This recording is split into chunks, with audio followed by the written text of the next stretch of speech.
We are solving one problem to check whether a decomposition is lossless or not. So here is the problem for us. Given R A, B, C, D, that means R is nothing but one schema having got A, B, C, D, 4 attributes are there, and the set of functional dependencies are also given, and this R has got decomposed into R1 and R2, and R1 is having 3 attributes A, B, C, and R2 is having 2 attributes C and D. Check whether the decomposition is dependency preserving and lossless or not. So this is the problem. So in the previous videos we have discussed one algorithm that how to check whether a decomposition is lossless or not.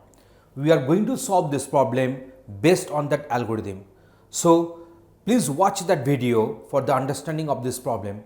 So we are following those steps which were mentioned in the respective algorithm. We shall be using the same here also. Okay, now here we are having this table. The name of the table was there in the algorithm was table lossy. So table lossy is having 2 rows and 4 columns. These 2 rows are with respect to this R1 and R2, and 4 columns are with respect to our 4 attributes A, B, C, D. So now we are going for the first operation. So R1 is containing A, B and C. So as a result of that, this R1, this very row, and against the columns A, B, C, D, we shall fill up in this way.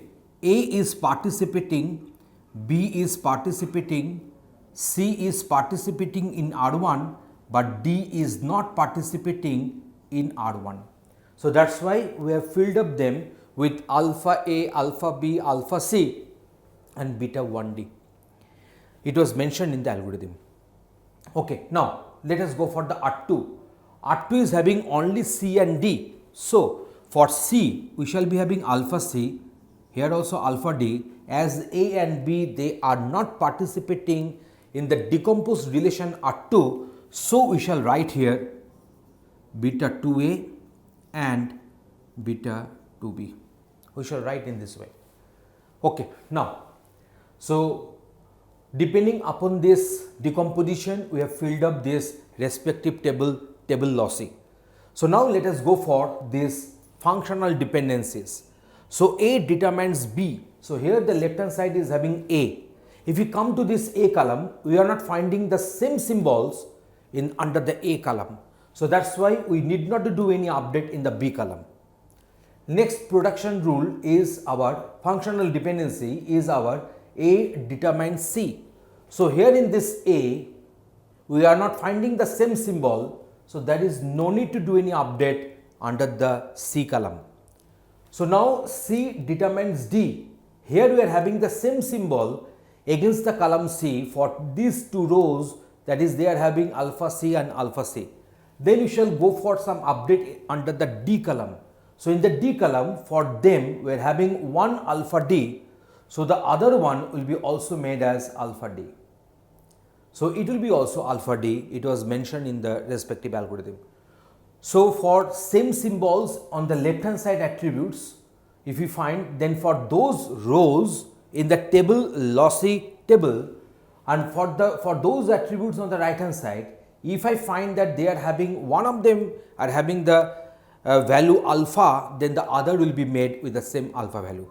And whenever we are having beta PM and beta QM, then they will be made same, say beta PM. It was mentioned in the algorithm. So now in this way, so as there is no update in the A column, so if you again go on checking them, so there will be no update can be done later on this table losses. So whatever the updates we required, we have done that one. Now we shall have to check whether there is a row containing all alphas or not. So if you consider the first row, here you see we are having all alphas. That means this decomposition is dependency preserving and lossless. So in this way, such problems can be answered. Thanks for watching this video.